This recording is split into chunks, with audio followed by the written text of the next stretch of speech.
तो last video में देखा था अपन ने कि प्रोडक्शन सिस्टम के कौन कौन से कंपोनेंट्स होते हैं। ठीक है, तो उसमें अपन ने देखा था कि कुछ कंपोनेंट्स होते हैं जो आपके सब सरफेस के कंपोनेंट होते हैं। वो होता है आपका ट्यूबिंग होता है, वेलबोर होता है, उसके अंदर केसिंग्स होती है, वो होता है।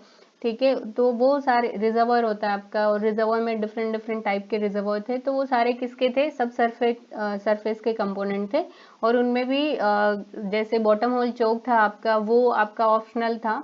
तो ये सारे इक्विपमेंट थे जो अपन देख रहे थे बॉटम होल के, उसमें कि बॉटम होल में प्रोडक्शन सिस्टम के कौन कौन से कंपोनेंट्स होते हैं। ठीक है, नेक्स्ट है आपका, अभी देखेंगे अपन कि जो आपका सरफेस है उस पे प्रोडक्शन इक्विपमेंट कौन कौन से होते हैं। ठीक है, तो एक एक करके अपन कवर करेंगे कि जो सरफेस पे प्रोडक्शन इक्विपमेंट है वो कौन कौन से हैं, कौन से का क्या फंक्शन होता है, और कौन से की क्या क्या रिक्वायरमेंट होती है कि ये पर्टिकुलर स्पेसिफिकेशन उसको फुलफिल करने पड़ेंगे उस इक्विपमेंट को। ठीक है, तो फर्स्ट पार्ट अपन कवर करते हैं सरफेस प्रोडक्शन इक्विपमेंट। उसके बाद नेक्स्ट लेक्चर या नेक्स्ट चैप्टर में देखेंगे अपन सब सरफेस प्रोडक्शन इक्विपमेंट। तो अभी देखते हैं सरफेस प्रोडक्शन इक्विपमेंट। तो उनमें फर्स्ट है आपका वेल हेड, नेक्स्ट है आपका क्रिसमस ट्री, उसके बाद होता है आपका सरफेस चौक, देन उसके बाद होता है सरफेस पे सेफ्टी वॉल। ठीक है, तो फर्स्ट इक्विपमेंट अपन देखते हैं कि आपका वेल हेड क्या होता है। Wellhead is defined as the surface equipment set below the master valve. ठीक है, अब जो वेलहेड होता है आपका, वो क्या होता है कि ये जो आपका फील्ड में अगर अपन देखेंगे किसी भी ऑयल या गैस वेल को, तो आपका ऐसा विजिबल होगा ऊपर का पार्ट वेल का। ठीक है, तो उसमें जो आपका ये पार्ट है, यहाँ से लेके यहाँ तक का पार्ट है। ठीक है, तो इतने पार्ट को अपन बोलते हैं कि ये क्रिसमस ट्री है। ठीक है, तो ये क्या है कि सरफेस पे प्रोडक्शन का पार्ट है। ठीक है, ये आपका क्रिसमस ट्री है। उसके बाद इसके नीचे का जो पोर्शन है पूरा, वो आपका वेलहेड में कंसिडर होता है। ठीक है, तो वेलहेड का बेसिक वर्क क्या होगा, अपन उसके बारे में बात करेंगे। वेलहेड का बेसिक फंक्शन क्या होगा। ठीक है, तो ये आपका क्रिसमस ट्री है, इसके बारे में भी डिटेल में देखेंगे। क्रिसमस ट्री में जैसे बोला था कि दो विंग वॉल होते हैं, तो एक वॉल आपका विंग वाला यहाँ पे लगा हुआ है, दूसरा है वो क्लोज है अभी, क्योंकि एक आपका प्रोडक्शन के लिए होता है, तो ये आपकी प्रोडक्शन लाइन लगी हुई है। ठीक है, दूसरा आपका इंजेक्शन के लिए होता है, वो आपका अभी क्लोज है, क्योंकि इसमें कोई भी फ्लूइड वेल में अपन इंजेक्ट नहीं कर रहे हैं फिलहाल के लिए। ठीक है, और उसके यहाँ पे जो ये पार्ट है, इसके अंदर लगा होता है आपका मास्टर वॉल। इसके बारे में डिटेल में देखिए। अभी के लिए अपन सिर्फ इतना देखते हैं कि इसने बोला कि वेलहेड है वो सरफेस इक्विपमेंट है, और उसको मास्टर वॉल के बिलो में लगा के रखते हैं। ठीक है, तो आपका मास्टर वॉल यहाँ कहीं पे लगा हुआ है, इसमें, इसके अंदर। ठीक है, तो इसके नीचे का जो पार्ट है वो आपका वेलहेड है। ठीक है, अब देखते हैं कि वेलहेड के कौन कौन से मेन फंक्शन होंगे, या वेलहेड को क्यों अपन वहां पे इंस्टॉल करते हैं सरफेस पे, या इसका प्रोडक्शन जो फ्लूइड है उसको प्रोड्यूस करने में क्या रोल रहता है। ठीक है, तो फर्स्ट थिंग होगा जो वेलहेड का, वो क्या होगा कि केसिंग या ट्यूबिंग को सस्पेंशन प्रोवाइड करना। ठीक है, तो फर्स्ट थिंग वेलहेड क्या करेगा, जैसे अपन ने बोला कि जो वेलहेड है इसके अंदर क्या होता है, केसिंग हेड होता है और ट्यूबिंग हेड होता है। ये दोनों वेलहेड के पार्ट होते हैं, मतलब ये जो आपका वेलहेड लगा हुआ है, इसके अंदर ट्यूबिंग का हेड भी लगा हुआ है और केसिंग हेड भी लगा हुआ है। ये अपन देखेंगे ट्यूबिंग हेड क्या होता है, केसिंग हेड क्या होता है। ठीक है, तो इन दोनों का वर्क क्या होगा कि जो वेलहेड है उसके अंदर ट्यूबिंग हैंगर, ये जो आपका केसिंग हेड लगा है और ट्यूबिंग हेड लगा है, इसके अंदर क्या होता है, हैंगर भी लगे होते हैं। ट्यूबिंग का अलग हैंगर लगा होता है, ट्यूबिंग हैंगर बोलते हैं उसको, और केसिंग का भी हैंगर लगा होता है जिसको केसिंग हैंगर बोलते हैं। ठीक है, तो ये अपन बाद में देखेंगे। अभी के लिए वेलहेड का क्या मेन फंक्शन है, क्योंकि इसके अंदर ट्यूबिंग हेड लगा और केसिंग हेड लगा है, इसलिए ये क्या करेगा, आपकी केसिंग को, ये ट्यूबिंग को सस्पेंड करने का काम करेगा। ठीक है, जो वेल के अंदर आपने केसिंग इंस्टॉल करी थी, तो ऐसे तो रह नहीं जाएगा आपका पाइप वहां पे स्टेबल। ठीक है, तो उसको होल्ड करके रखने के लिए, उसको सस्पेंशन प्रोवाइड करने के लिए अपन क्या करते हैं, वेलहेड जो है वो मेन पार्ट इसमें प्ले करता है, कि उनको सस्पेंशन प्रोवाइड करता है आपकी ट्यूबिंग को भी और आपकी केसिंग को भी। ठीक है, नेक्स्ट होता है कि pressure sealing and isolation between the casing at the surface when many casing strings are used. More than one casing string अगर अपन इंस्टॉल करते हैं, तो उनको एक प्रेशर सील रिक्वायर्ड होगा सरफेस पे। ठीक है, ऑब्वियसली जैसे फर्स्ट केसिंग आपका इंस्टॉल हुआ है वो 30 इंच या 28 इंच का है, नेक्स्ट केसिंग आपका क्या होगा, उससे कम साइज का होगा, ठीक है। तो उसके बाहर की जो स्पेस है, मतलब जो केसिंग के बाहर की स्पेस और जो वेलबोर है, उन दोनों के बीच का जो एनुलस है उसमें तो आपने सीमेंट फिल कर दिया है, बट जो दो केसिंग के बीच का गैप है उसको भी आपको क्या करना पड़ेगा, आइसोलेशन प्रोवाइड करना पड़ेगा, ठीक है, या उसको प्रेशर सील प्रोवाइड करनी पड़ेगी। और वो प्रेशर सील आपका कौन प्रोवाइड करेगा, आपका वेल हेड, ठीक है। जब मोर देन 1 या 2 केसिंग अपन यूज करते हैं, जनरली 3 केसिंग पॉलिसी होती है। 3 casing policy in the sense कि आपका 2 या 3 केसिंग आपकी लगी है, ठीक है। तो फर्स्ट आपका केसिंग पॉलिसी की बात करते हैं। Casing policy in the sense अगर बोलते हैं कि 3 केसिंग पॉलिसी, यानी कि 3 केसिंग लगी है वहां पे, आपका surface, production, intermediate and production, ठीक है। हो सकता है आपका कंडक्टर, सरफेस एंड प्रोडक्शन लगा हो, इंटरमीडिएट की रिक्वायरमेंट ना हो, ठीक है। तो वो केसिंग कितने नंबर ऑफ केसिंग इंस्टॉल होते हैं वो आपने केसिंग डिजाइन में ऑलरेडी पढ़ चुके हैं कि कितना नंबर ऑफ केसिंग आपको रिक्वायर्ड होगा, ठीक है। उसके बाद वैलिड और क्या करेगा, और वैलिड है वो आपका जनरली कौन सी केसिंग पे इंस्टॉल होता है, जनरली जो आपकी सरफेस केसिंग होती है उसके ऊपर वो जो उसका पूरा लोड होता है वैलिड का, वो आपकी सरफेस केसिंग के ऊपर रहता है, ठीक है। ऑल्दो अपन फर्स्ट केसिंग जो इंस्टॉल करते हैं वो आपका कंडक्टर केसिंग होता है, बट जो आपका सरफेस केसिंग होता है, जो कंडक्टर केसिंग के बाद अपन इंस्टॉल करते हैं, उसके ऊपर वैलिड का जो मेन लोड होता है वो उसके ऊपर रहता है, ठीक है। देन वैलिड का नेक्स्ट फंक्शन है आपका provides a means for attaching a blow out preventer during drilling, ठीक है। जब आपका ड्रिलिंग होता है, क्योंकि ये आपका जो वैलिड आपने लगाया है और ये क्रिसमस ट्री लगाया है, ये अपन कब इंस्टॉल करते हैं, जब आपका वेल ड्रिल हो चुका है और वेल से आपको अभी प्रोडक्शन लेना है, तब आप ये well head and Christmas tree लगाते हैं, ठीक है। वेल हेड आपका ड्यूरिंग ड्रिलिंग भी लगा होता है और ड्यूरिंग प्रोडक्शन भी लगा होता है वेल हेड, ठीक है। बट जो क्रिसमस ट्री है वो आपका वाइल प्रोडक्शन लगा होता है, जब आप वेल से प्रोडक्शन लेते हैं तब, ठीक है।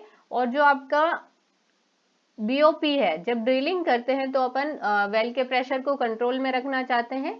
क्यों करना चाहते हैं, बिकॉज जो वेल फॉर्मेशन फ्लूइड है, यानी जो आपका ऑयल एंड गैस है, वो फॉर्मेशन के अंदर बहुत ज्यादा प्रेशर के साथ है उसमें, ठीक है। तो अपन जैसे ही वहां से ड्रिलिंग करेंगे तो एकदम से आपका पूरा ब्लो आउट नहीं हो जाए, फ्लूइड आपका पूरा इनफ्लक्स बन के वेल के अंदर बहुत ज्यादा वेलोसिटी से नहीं आ जाए, और वो अगर बहुत ही ज्यादा प्रेशर के साथ सरफेस पे आए तो वो ब्लो आउट हो सकता है, ठीक है। और अपना पूरा रिग और बाकी जो चीजें हैं वो लॉस्ट हो सकती है। दैट्स वाई उसको कंट्रोल करने के लिए अपन क्या करते हैं, ब्लो आउट प्रिवेंटर लगाते हैं, ठीक है। जो आपने ड्रिलिंग में ऑलरेडी पढ़ चुके हैं कि डिफरेंट डिफरेंट काइंड ऑफ जो ब्लो आउट प्रिवेंटर होता है उसके अंदर अलग अलग स्टैक होते हैं, ठीक है। तो उसमें आपका रैम प्रिवेंटर होता है, फिर रैम में भी आपका ब्लाइंड रैम होता है, शेयर रैम होता है, ठीक है। तो डिफरेंट डिफरेंट रैम होती है और ब्लो आउट प्रिवेंटर होता है। तो जब आपका ड्रिलिंग करते हैं तो वेलहेड का काम क्या होता है कि उसके ऊपर जो आपने बीओपी लगाया है, ब्लो आउट प्रिवेंटर लगाया है ड्रिलिंग के ड्यूरेशन में, उसको भी अटैच करने के लिए एक प्लेटफॉर्म या बेस चाहिए होता है, तो वो प्रोवाइड करता है आपका वेलहेड, ठीक है। नेक्स्ट है आपका provide a means for attaching A Christmas tree for production operation, ठीक है। जैसे अपन ने बोला कि ड्यूरिंग ड्रिलिंग अपन को बीओपी रिक्वायर्ड होता है, तो उसको अटैच करने के लिए बेस प्रोवाइड करता है वेलहेड।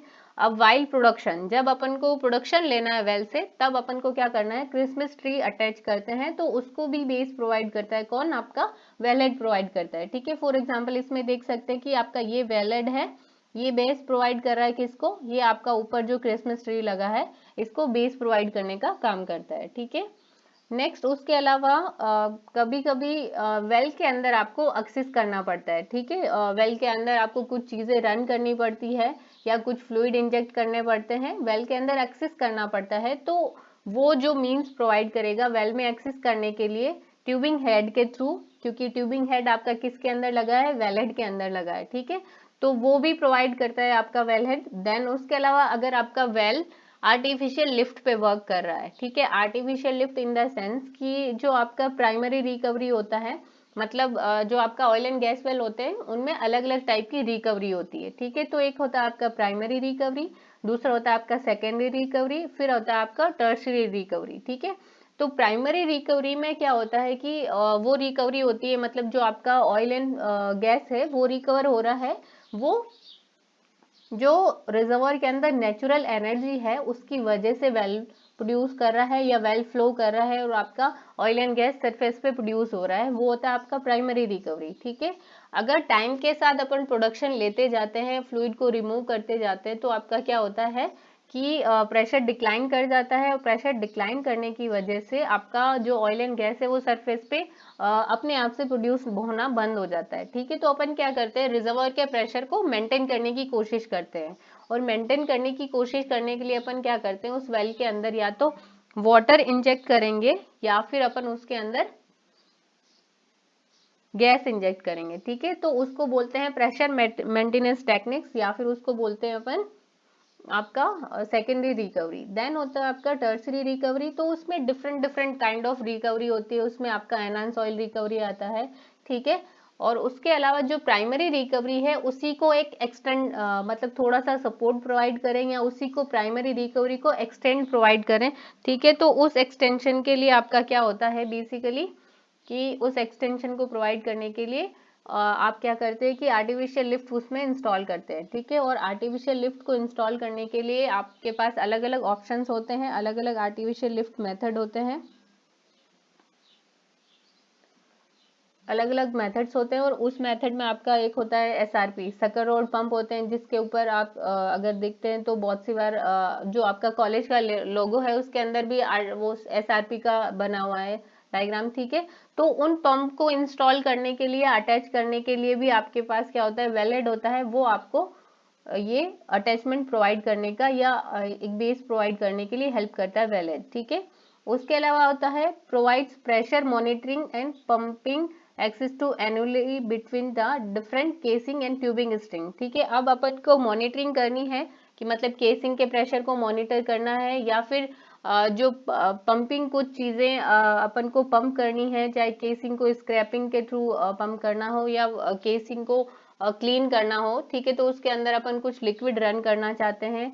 ठीक है, तो उसके लिए भी डिफरेंट डिफरेंट केसिंग या ट्यूबिंग स्ट्रिंग के बीच में आपको प्रेशर की मॉनिटरिंग करनी हो, तो उसके लिए जो एक्सेस प्रोवाइड करता है वो भी वेलेड प्रोवाइड करता है। ठीक है, तो ये डिफरेंट काइंड ऑफ आपके वेलेड के फंक्शंस, मेन फंक्शन होते हैं कि वेलेड जो है उसके क्या क्या डिफरेंट फंक्शन होते हैं। ठीक है, नेक्स्ट अपन देखते हैं वेलेड का क्लासिफिकेशन, मतलब वेलेड कितने टाइप के होते हैं। अब जो वेलेड है वो बेसिकली आपके टू टाइप के होते हैं, उनको जो आपने क्लासिफाई किया है, फर्स्ट क्या है, according to the well location, मतलब कि वेल की लोकेशन कहाँ पे है आपकी, वेल की लोकेशन आपकी लैंड पे है यानी कि ऑन श्योर में है, या फिर वेल की लोकेशन ऑफ श्योर में है। ठीक है, तो उसके अकॉर्डिंग आपका वेलेड है वो थ्री टाइप का होता है।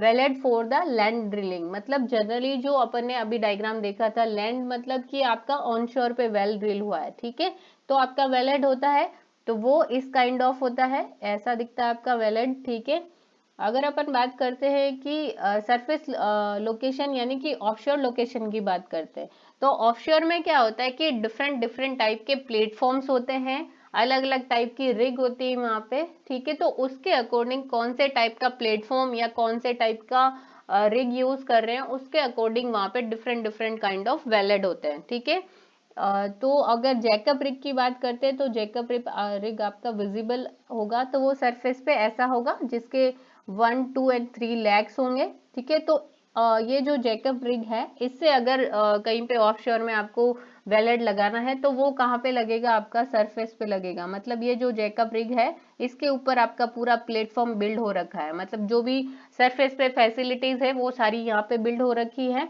ठीक है, अब जो वेल आपने नीचे से ड्रिल कर रखा है, यहाँ से पाइपिंग आएगा और ये यहाँ पे आपका वेलेड कहीं पे लगा होगा, और वो भी एग्जैक्टली कैसा ही होगा जैसा आपका लैंड के ऊपर है वैसा ही है। ठीक है, बस डिफरेंट कौन सा होगा आपका, सबसी वेलेड। सबसी यानी कि वो क्या है कि एक तो यहाँ पे प्लेटफॉर्म के ऊपर लगा रहे हैं, अब दूसरा क्या है कि जो आपका वेलेड आप लगा रहे हो वो सी के बॉटम पे लगा रहे हो। ठीक है, सी के बॉटम पे मतलब कि आप जहां से आपका वेल, सी में ऑफशोर में मतलब क्या होता है कि एक टाइम के बाद वहां पे जो डिपोजिशन है, मतलब कुछ डेप्थ तक वाटर रहेगा, देन उसके बाद क्या है, वहां पे भी जनरली जो रॉक्स हैं वो आने लग जाएगी। ठीक है, तो वो रॉक का जो बॉटम, हाँ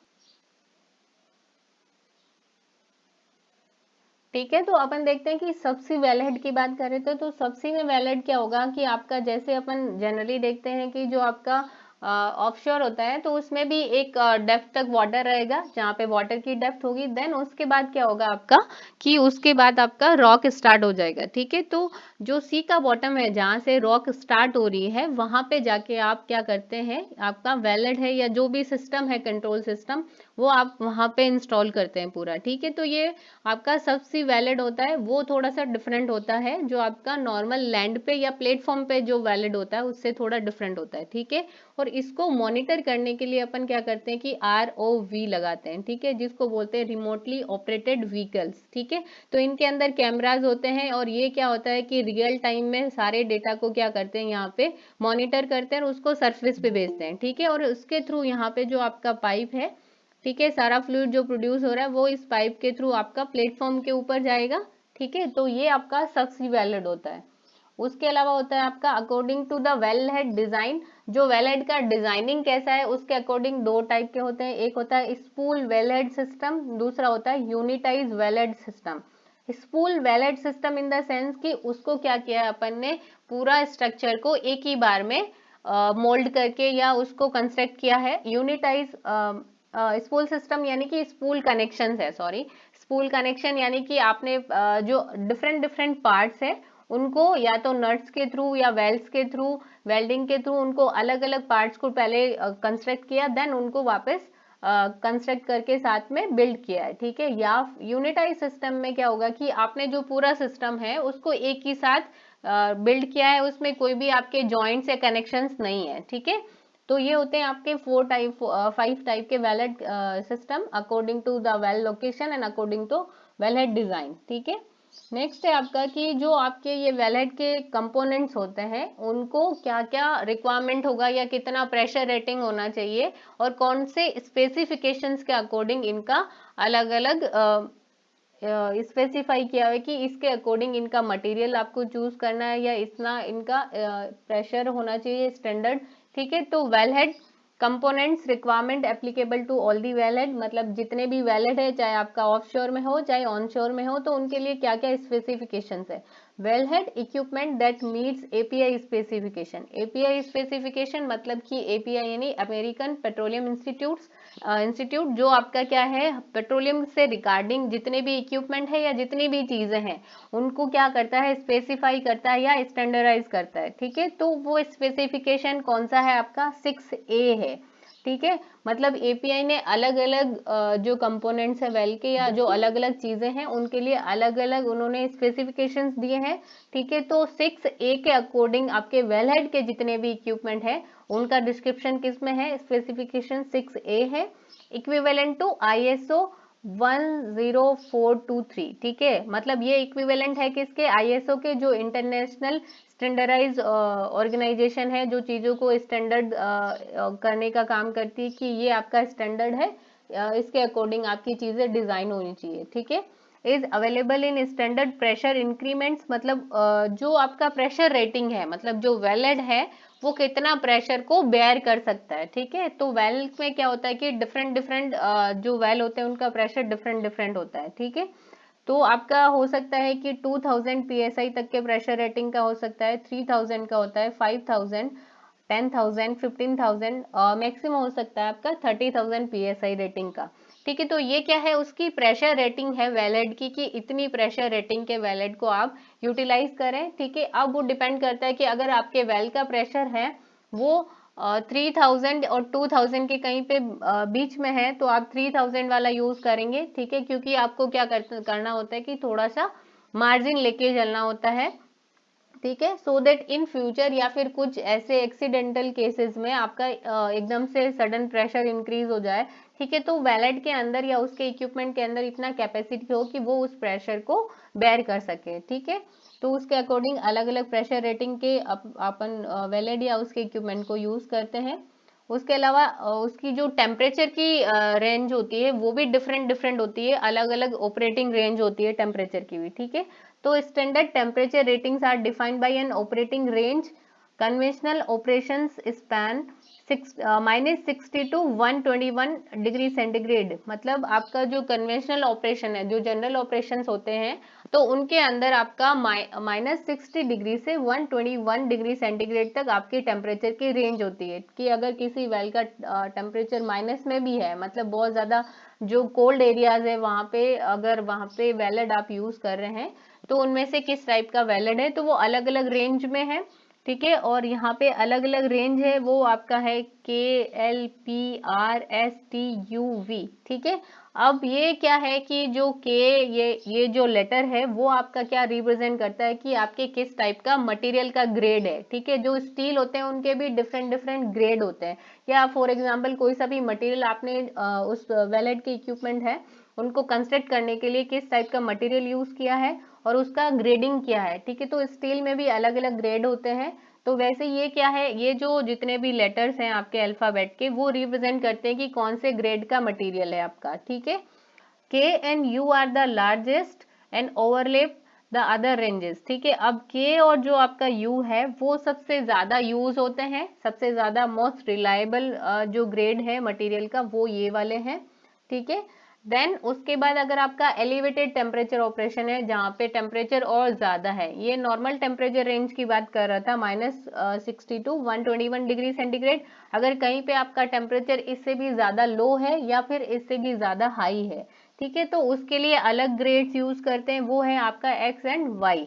ठीक है, और Y has the highest temperature rating, मतलब जो Y ग्रेड का मटेरियल आप यूज करेंगे वो आप वहां पे यूज करेंगे जहां आपको टेम्परेचर की रेटिंग बहुत ज्यादा हाई चाहिए। ठीक है, मतलब कि आपके अगर कहीं पे high pressure high temperature well है जहाँ पे टेम्परेचर बहुत ज्यादा है, तो उसके मटेरियल जो आप वैलिड के होंगे उनका कंस्ट्रक्शन करने का जो मटेरियल होगा उसका ग्रेडिंग होगा वो आपको वाई रखना पड़ेगा। ठीक है, क्योंकि इसके हाईएस्ट टेम्परेचर को बेयर करने की हाईएस्ट टेम्परेचर की रेटिंग है इसकी। ठीक है।